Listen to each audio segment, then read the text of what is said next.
दोस्तों, केंद्रीय बजट पेश होने के बाद पहले कारोबारी सत्र के दौरान शेयर बाजार क्रैश हो गया। सेंसेक्स और निफ्टी करीब 1-1% की गिरावट के साथ ट्रेड कर रहे हैं। आइए जानते हैं कि स्टॉक मार्केट क्रैश की वजह क्या है। आखिर डोनाल्ड ट्रंप साहब हैं या बजट? तो चलिए बात करते हैं आज की इस वीडियो में। दोस्तों, आपको पता ही होगा डोनाल्ड ट्रंप का टैरिफ वॉर। हाँ, वही अमेरिकी राष्ट्रपति डोनाल्ड ट्रंप ने चुनाव के दौरान कई देशों पर भारी टैरिफ लगाने का वादा किया था। आपको पता ही होगा, उन्होंने अब इसकी शुरुआत भी कर दी है। ट्रंप ने मेक्सिको, कनाडा और चीन पर टैरिफ लगाने का ऐलान किया है।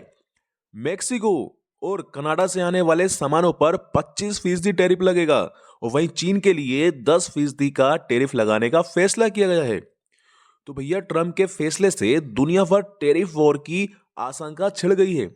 इसकी आंच भारत समेत दुनिया भर के तमाम देशों पर आ सकती है और यही वजह है कि ज्यादातर शेयर बाजारों में भारी गिरावट देखने को मिल रही है।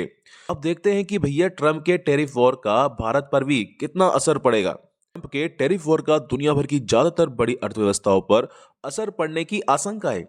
हालांकि भारत पर इसका क्या प्रभाव पड़ेगा ये अभी स्पष्ट नहीं है। जबकि वित्त मंत्री निर्मला सीतारमण ने समाचार एजेंसी पीटीआई को एक इंटरव्यू में एक बात कही है कि हम नहीं जानते हैं कि अमेरिका के टैरिफ वॉर का भारत पर क्या असर होगा, लेकिन अप्रत्यक्ष तरीके से इसका हम पर असर पड़ने की आशंका है। हम बेशक अमेरिका के टैरिफ बढ़ाने वाले फैसले से चिंतित नहीं है, लेकिन पूरी तरह से सतर्क हैं। तो ये था इंटरव्यू वित्त मंत्री जी का। अब देखते हैं जापान के निक्के इंडेक्स की। तो भैया, जापान के निक्के इंडेक्स में 2.58% की भारी गिरावट आई है। दक्षिण कोरिया की बात करें तो भैया दक्षिण कोरिया का कोस्पी तो 3% से अधिक गिर गया। चीन और हांगकांग के शेयर भी गिरावट के साथ ट्रेड कर रहे हैं। हालांकि वहां भारत और जापान के मुकाबले अपेक्षाकृत कम गिरावट देखने को मिल रही है, क्योंकि दोनों शेयर बाजारों को टैरिफ का अंदेशा पहले से था, बल्कि उन्हें इससे ज्यादा टैरिफ लगने की आशंका थी। भारत की बात करें तो सुबह 9:30 बजे तक सेंसेक्स 477 अंक यानी 0.62% की गिरावट के साथ 77,028 अंकों पर था। वहीं निफ्टी 50 192 अंक यानी 0.82% की गिरकर 23,289 के स्तर पर आ गया था।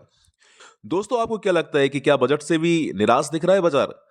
हालांकि शेयर बाजार को बजट में व्यापक सुधारों की उम्मीद थी।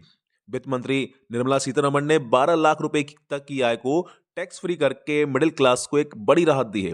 देखो, सिंपल सी बात है, इससे आम लोगों के हाथ में ज्यादा पैसा बचेगा और वो खर्च अपना बढ़ा सकते हैं। ये फैक्टर खपत को बढ़ा सकता है। क्या कर सकता है? ये फैक्टर खपत को बढ़ा सकता है, जिसका फायदा कंपनियों को बड़ी बिक्री के रूप में दिखेगा। हालांकि इस प्रोसेस में लंबा वक्त लगने का अनुमान है। बजट में वित्त मंत्री ने ऐसा कोई खास प्रावधान नहीं किया है जिससे मार्केट को नियर टर्म बूस्ट मिले। यही वजह है कि बजट वाले दिन भी शेयर बाजार में कुछ खास तेजी देखने को नहीं मिली थी।